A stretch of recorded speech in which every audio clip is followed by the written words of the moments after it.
ನಮಸ್ಕಾರ ರೀ ಎಲ್ಲರಿಗೂ ರಮ್ಯಾ ಮನೆ ಅಡುಗೆ ಚಾನಲ್ಗೆ ಸ್ವಾಗತ। ಈ ವಿಡಿಯೋದಲ್ಲಿ ಉದುರುದುರಾದ ಹಾಗೆ ಚಿಕನ್ ಬಿರಿಯಾನಿ ಅಷ್ಟೇ ರುಚಿಯಾದ ಸೋಯಾಬೀನ್ ಬಿರಿಯಾನಿನ ಸಿಂಪಲ್ ಆಗಿ ಕುಕ್ಕರ್ನಲ್ಲಿ ಹೇಗೆ ಮಾಡ್ಕೋದು ಅಂತ ಹೇಳಿ ನೋಡೋಣ। ಮೊದಲಿಗೆ ಒಂದು ಸ್ವಲ್ಪ ಸೋಯಾಬೀನನ್ನು ಸೋಯಾ ಚಂಕ್ಸ್ ಅಂತೀವಲ್ಲ ಅದನ್ನು ಸ್ವಲ್ಪ ಬಿಸಿ ನೀರು ಹಾಕ್ಕೊಂಡು ನೆನೆಸಿಟ್ಕೊಂಡಿದ್ದೀನಿ। ನೋಡ್ಬೋದು ಇವಾಗ ಚೆನ್ನಾಗಿ ಸ್ಮೂತ್ ಆಗಿದೆ। ಇವಾಗ ಇದನ್ನು ನೀರನ್ನು ಒತ್ತೆಗೆ ಹಿಂಡ್ಬಿಟ್ಟು ಒಂದು ಬೌಲ್ ತಗೊಂಡು ಆ ಬೌಲ್ಗೆ ಹಾಕ್ತಾ ಇದ್ದೀನಿ।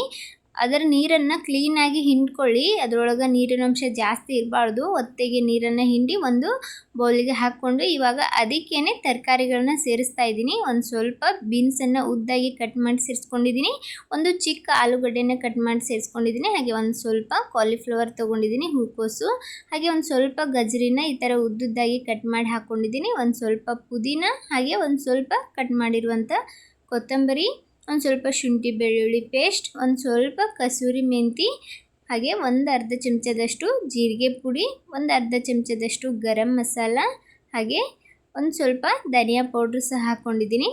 ಖಾರ ಯಾವ ಥರ ತಿಂತೀರಿ ನೋಡಿಕೊಂಡು ಖಾರದ ಪುಡಿನ ಸೇರಿಸ್ಕೊಳ್ಳಿ। ನಾನಿಲ್ಲಿ ಒಂದು ಚಮಚ ಖಾರದ ಪುಡಿ ಹಾಗೆ ಒಂದು 1.5 ಚಮಚ ಆಗುವಷ್ಟು ಬಿರಿಯಾನಿ ಮಸಾಲನೂ ಸಹ ತೊಗೊಂಡಿದ್ದೀನಿ। ರುಚಿಗೆ ತಕ್ಕಷ್ಟು ಉಪ್ಪನ್ನು ಹಾಕ್ಕೊಂಡು ಇವಾಗ ಇದನ್ನು ಚೆನ್ನಾಗಿ ಮಿಕ್ಸ್ ಮಾಡ್ಕೊಳ್ಳೋಣ। ಬಿರಿಯಾನಿ ಮಸಾಲ ಇಲ್ಲ ಅಂದರೆ ಗರಂ ಮಸಾಲನೇ ಸ್ವಲ್ಪ ಜಾಸ್ತಿ ಹಾಕ್ಕೊಂಡು ಮಾಡ್ಕೊಳ್ಬೋದು। ಇವಾಗ ಇದೆಲ್ಲ ಚೆನ್ನಾಗಿ ಮಿಕ್ಸ್ ಮಾಡ್ಕೊಳ್ಳೋಣ। ಹೀಗೆ ಮಾಡೋದ್ರಿಂದ ತರಕಾರಿ ಹಾಗೆ ಸೋಯಾಬೀನ್ಗೆ ಚೆನ್ನಾಗಿ ಉಪ್ಪು ಖಾರ ಎಲ್ಲ ಹಿಡಿಯುತ್ತೆ, ಮಸಾಲೆ ಸಹ ಚೆನ್ನಾಗಿ ಹಿಡ್ಕೊಳುತ್ತೆ। ನಂತರ ಒಂದು ಅರ್ಧ ಬೌಲ್ನಷ್ಟು ಹುಳಿಯಾದ ಮೊಸರನ್ನು ಹಾಕ್ತಾ ಇದ್ದೀನಿ।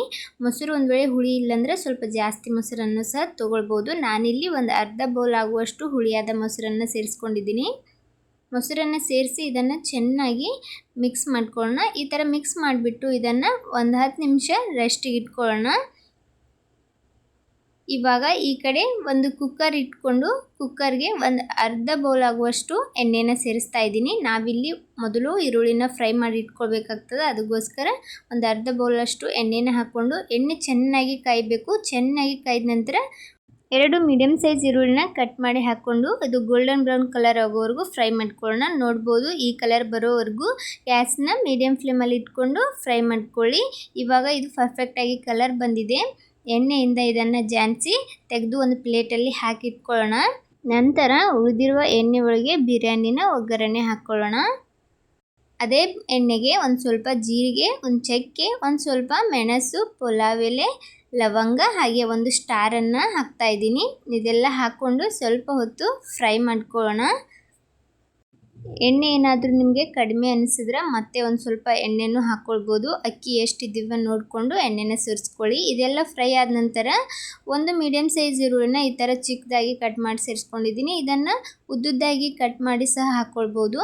ಇವಾಗ ಸ್ವಲ್ಪ ಹೊತ್ತು ಈರುಳ್ಳಿನ ಚೆನ್ನಾಗಿ ಫ್ರೈ ಮಾಡ್ಕೊಳ್ಳೋಣ। ಈರುಳ್ಳಿ ಸ್ವಲ್ಪ ಫ್ರೈ ಆದ ನಂತರ ಇಲ್ಲಿ ಒಂದು ಸ್ವಲ್ಪ ಶುಂಠಿ ಬೆಳ್ಳುಳ್ಳಿ ಪೇಸ್ಟನ್ನು ಹಾಕ್ತಾ ಇದ್ದೀನಿ, ಸ್ವಲ್ಪ ಹಾಕ್ಕೊಳ್ಳಿ, ಯಾಕಂದ್ರೆ ಸೋಯಾಬೀನ್ ತರಕಾರಿ ಎಲ್ಲ ಮ್ಯಾರಿನೇಟ್ ಮಾಡಿ ಇಟ್ಟಿದ್ವಲ್ಲ ಅದ್ರಾಗೂ ಹಾಕಿರ್ತೀವಿ, ಅದಕ್ಕೋಸ್ಕರ ಇಲ್ಲಿ ಸ್ವಲ್ಪನೇ ಶುಂಠಿ ಬೆಳ್ಳುಳ್ಳಿ ಪೇಸ್ಟನ್ನು ಹಾಕ್ಕೊಂಡಿದ್ದೀನಿ। ಇವಾಗ ಇದನ್ನು ಒಂದು ಸ್ವಲ್ಪ ಹೊತ್ತು ಫ್ರೈ ಮಾಡಿಕೊಂಡು ನಂತರ 1-2 ಮೆಣಸಿನ್ಕಾಯಿನ ಈ ಥರ ನಡುವೆ ಸೀಳ್ಬಿಟ್ಟು ಹಾಕ್ತಾ ಇದ್ದೀನಿ। ಖಾರ ಇಷ್ಟಪಡೋರು ಜಾಸ್ತಿ ಹಾಕ್ಕೊಳ್ಬೋದು, ಯಾಕಂದರೆ ಇಲ್ಲಿ ರೆಡ್ ಚಿಲ್ಲಿ ಪೌಡ್ರನ್ನು ಬಳಸೋದ್ರಿಂದ ಮೆಣಸಿನ್ಕಾಯಿನ ನೋಡಿಕೊಂಡು ಸೇರಿಸ್ಕೊಳ್ಳಿ। ಲಾಸ್ಟಲ್ಲಿ ಒಂದು ದೊಡ್ಡ ಸೈಜ್ ಟೊಮೆಟೊನ ಈ ಥರ ನಾನು ಕಟ್ ಮಾಡಿ ಸೇರಿಸ್ಕೊಂಡಿದ್ದೀನಿ। ಇವಾಗ ಟೊಮೆಟೊನ ಸ್ವಲ್ಪ ಹೊತ್ತು ಎಣ್ಣೆ ಜೊತೆ ಚೆನ್ನಾಗಿ ಫ್ರೈ ಮಾಡ್ಕೊಳ್ಳೋಣ। ಇದು ಎಲ್ಲ ಚೆನ್ನಾಗಿ ಫ್ರೈ ಆದ ನಂತರ ಮೊದಲಿಗೆ ಏನು ಮ್ಯಾರಿನೇಟ್ ಮಾಡಿ ಇಟ್ಟಿದ್ವಿ ಸೋಯಾಬೀನ್ ಹಾಗೆ ತರಕಾರಿ, ಮೊಸರು, ಮಸಾಲೆ ಎಲ್ಲ ಹಾಕಿ ಅದನ್ನು ಇದಕ್ಕೆ ಸೇರಿಸ್ಕೊಳ್ಳೋಣ। ಇದೆಲ್ಲ ಮಾಡೋವರೆಗೂ ಅದು ಚೆನ್ನಾಗಿ ಮ್ಯಾರಿನೇಟ್ ಆಗಿರ್ತದೆ। ಇದಕ್ಕೆ ನಿಧಾನವಾಗಿ ಹಾಕ್ಕೊಂಡು ಒಂದು ಸ್ವಲ್ಪ ಹೊತ್ತು ಚೆನ್ನಾಗಿ ಫ್ರೈ ಮಾಡ್ಕೊಳ್ಳೋಣ। ಪೂರ್ತಿ ಎಣ್ಣೆ ಅಂಶ ಬಿಡಬೇಕು, ಅದು ಚೆನ್ನಾಗಿ ಫ್ರೈ ಆಗಿ ಅಲ್ಲಿಯವರೆಗೂ ಇದನ್ನು ಇದೇ ಥರ ಮಿಕ್ಸ್ ಮಾಡ್ತಾ ಫ್ರೈ ಮಾಡ್ಕೊಳ್ಳೋಣ। ಈ ಕಡೆ ಇದು ಒಂದು ಸ್ವಲ್ಪ ಎಣ್ಣೆನ ಅಂಶ ಮೇಲ್ಗಡೆ ತೇಲೋವರೆಗೂ ನಾನಿಲ್ಲಿ ಅಕ್ಕಿನ ತೊಳಿತಾ ಇದ್ದೀನಿ। ಅಕ್ಕಿನ ಮೊದಲೇ ನೆನೆಸಿಟ್ಕೊಳಕ್ಕೆ ಹೋಗಿಲ್ಲ ನಾನು, ಹಾಗೆಯೇ ಇದಕ್ಕೆ ತೊಳೆದ್ಬಿಟ್ಟು ಡೈರೆಕ್ಟಾಗಿ ಸೇರಿಸ್ಕೊಳ್ತೀನಿ। ಈ ಕಡೆ 1 ಗ್ಲಾಸ್ನಷ್ಟು ಬಾಸುಮತಿ ಅಕ್ಕಿನ ತೊಗೊಂಡಿದ್ದೀನಿ। ಬಿರಿಯಾನಿ ಮಾಡ್ಲಿಕ್ಕಾಗಲಿ ಈ ಥರ ಪಲಾವ್ ಎಲ್ಲ ಮಾಡ್ಲಿಕ್ಕೆ ಬಾಸುಮತಿ ಅಕ್ಕಿ ತುಂಬ ಚೆನ್ನಾಗಿರುತ್ತೆ। ಬಾಸುಮತಿ ಅಕ್ಕಿಯಿಂದ ನೀವು ಸಹ ಒಮ್ಮೆ ಟ್ರೈ ಮಾಡಿ ನೋಡಿ, ತುಂಬ ಚೆನ್ನಾಗಿ ಬರ್ತದೆ। ಇದನ್ನು ಒಂದು 2-3 ನೀರು ಚೆನ್ನಾಗಿ ವಾಶ್ ಮಾಡಿ ಇಟ್ಕೊಂಡಿದ್ದೀನಿ, ಇದನ್ನು ಸೈಡಲ್ಲಿ ಇಟ್ಕೊಳ್ಳೋಣ। ಈ ಕಡೆ ನೋಡ್ಬೋದು ಇದು ಎಲ್ಲ ಚೆನ್ನಾಗಿ ಫ್ರೈ ಆಗಿದೆ, ಎಣ್ಣೆ ಸಹ ಸೈಡಲ್ಲಿ ಬಿಟ್ಕೋತಾ ಇದೆ। ಇಷ್ಟ ಆದರೆ ಸಾಕು. ಇವಾಗ ಇದನ್ನು ಒಮ್ಮೆ ಚೆನ್ನಾಗಿ ಮಿಕ್ಸ್ ಮಾಡ್ಕೊಳ್ಳೋಣ. ಮಿಕ್ಸ್ ಮಾಡ್ಕೊಂಡ್ಬಿಟ್ಟು ಕೆಳಗಡೆ ಈ ಥರ ಪ್ಲೇನಾಗಿ ಅದನ್ನು ಮಾಡ್ಕೊಳ್ಳೋಣ. ಈ ಥರ ಮಾಡಿಬಿಟ್ಟು ನಾವೇನು ಅಕ್ಕಿನ ತೊಳೆದಿಟ್ಟಿದ್ವಿ ಆ ಅಕ್ಕಿನ ಇದಕ್ಕೆ ಸೇರಿಸ್ತಾ ಇದ್ದೀನಿ. ನಾನಿಲ್ಲಿ ಅಕ್ಕಿನ ನೆನೆಸಿಡೋಕ್ಕೆ ಹೋಗಿಲ್ಲ, ತೊಳೆದ್ಬಿಟ್ಟು ಡೈರೆಕ್ಟಾಗಿ ಇದಕ್ಕೇ ಸೇರಿಸ್ತಾ ಇದ್ದೀನಿ.